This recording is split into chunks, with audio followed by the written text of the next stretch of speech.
Colin Paris, and today we're going to talk about the fundamental aspects of playing some of the excerpts in Saint-Saëns' Carnival of the Animals. This first passage is a good example of how to play using a very legato stroke.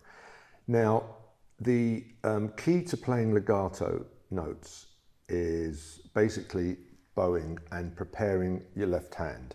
So, for example, G to A sharp to the B. So the idea is to get the bow as playing the G, to get the bow as close to the A string before actually playing on the A string, so that it's a smooth transition.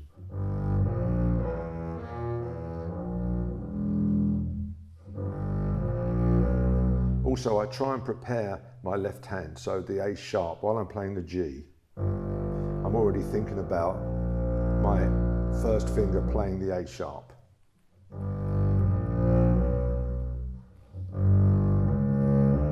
Same with the next phrase, so playing the G, C sharp in place, my bow is close to the D string in this case. Back to the first one. Also, preparing the start of the note is important. So it's a question of understanding how my bow responds, how much weight I can afford to put on it, and also how my instrument is going to respond.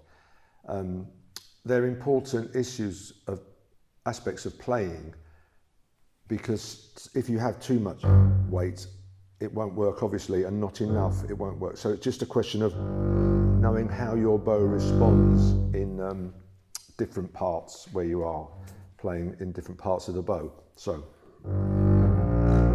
we've played the first two. Then moving on to figure one, where the quavers are.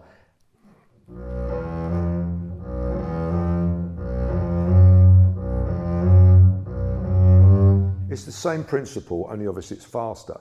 The first 1, 2, 3, 4 phrases are all in the same position, so it's a lot easier.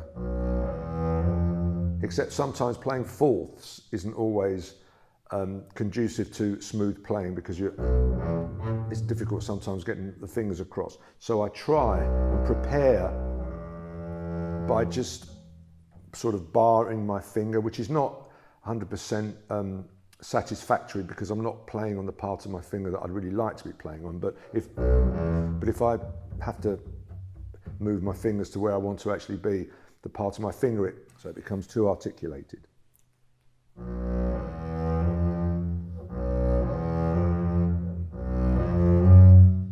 So as I say, that's easier because it's they're all in the same position. But then when you move into the F sharp to the G, what I'm thinking there is to try and keep my hand position as stable as possible, and use my first finger as my shifting finger. So for example, as I get closer to the D string to play the F sharp, I'm basically moving with my first finger. So my second finger doesn't really have to do anything other than just push down on the string. Producing sound at the end of a note is crucial to all playing, especially in a legato passage. So what I try and achieve is,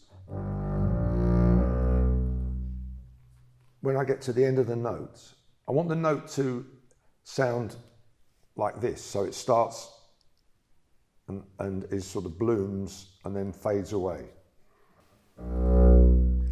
So in order to try and achieve that, it's important to, again, use the weight of one's arm and how you allow the string to respond. Playing pizzicato is a good example, because that's easy to achieve what we're trying to achieve here, because you have to your finger has to come off the note in order for it to resonate, or it wouldn't work. And then we can just stop the note with our left hand.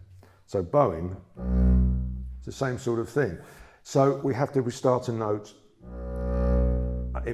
I'll exaggerate the sort of swell of the note, But if you allow a note to resonate at the end of the bow rather than, that's how you can produce a sound where the note will resonate. So